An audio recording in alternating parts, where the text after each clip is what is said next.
Alright, so pareho tayo na mas bet natin yung mga wired earphones compared sa mga Bluetooth earphones. However, yung phone natin, wala na siyang yung mga standard na saksakan ng earphones, yung 3.5mm audio jack. Yan. Kasi diba, minsan, hassle yung Bluetooth earphones, kailangan natin siyang i-charge. Minsan dala natin, yung pala low bat, so hindi natin siya magamit. Unlike sa mga wired earphones, hindi na kailangan i-charge, on the go, magamit mo siya. Saksak mo lang siya dun sa mismong phone mo, and gagana na siya automatically. Yan. So, check mo tong earphone na nakita ko from Blue Wow. So, this is the X4 Pro na earphone nila. Ang maganda sa earphone na to, yung end niya, hindi na yung kagaya ng mga standard na 3.5mm dati. Ganyan na yung end niya, no? Type-C na. So, compatible to sa mga phone na mayroong Type-C port. Ayan.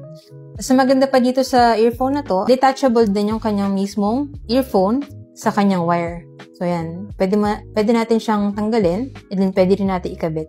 Ang kinaganda niyan, pag ganyan, halimbawa, nasira yung wire ng earphone mo, pwede mo pa siyang palitan, no? So, gagana pa ulit yung earphone, basta gumagana yung wire niya. And then, yung mga ganitong wire kasi, pwede rin natin siyang mabili separately.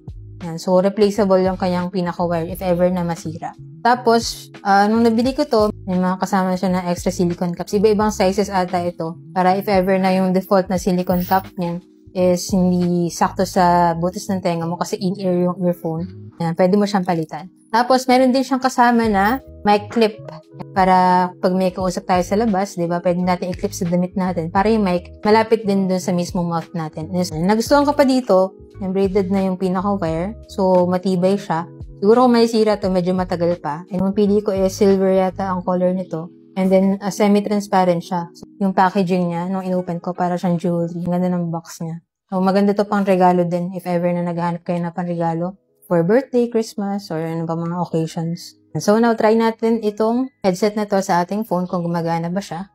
Yan. So, todo ko yung volume niya, no? Then, tatapat ko yung mic na ginagamit natin. Yan, ganyan yung loudness niya. Actually, naririnig ko rin siya ngayon dito sa pwesto ko kahit medyo malayo yung earphone. So, malakas yung ano niya, yung sound.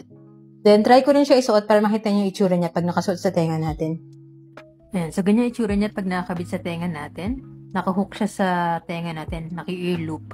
So, hindi siya agad-agad matatanggal. Confident siya isuot, hindi siya masakit sa tenga. Ayan, so, kung gusto mo rin ng ganitong Type-C earphone na wired, hindi mo na kailangan i-charge, diba? Tapos, walang delay sa sound niya kasi siyempre naka-connect na siya sa mismo phone natin. And check mo na lang dyan sa Yellow Basket. May iba-ibang colors din na available dyan. Dyan ako bumili para same quality and legit store din mapagbili mo. So, yun lang. Sana nakatulong itong video. If you have any other questions, let me know in the comments and follow for more tech content.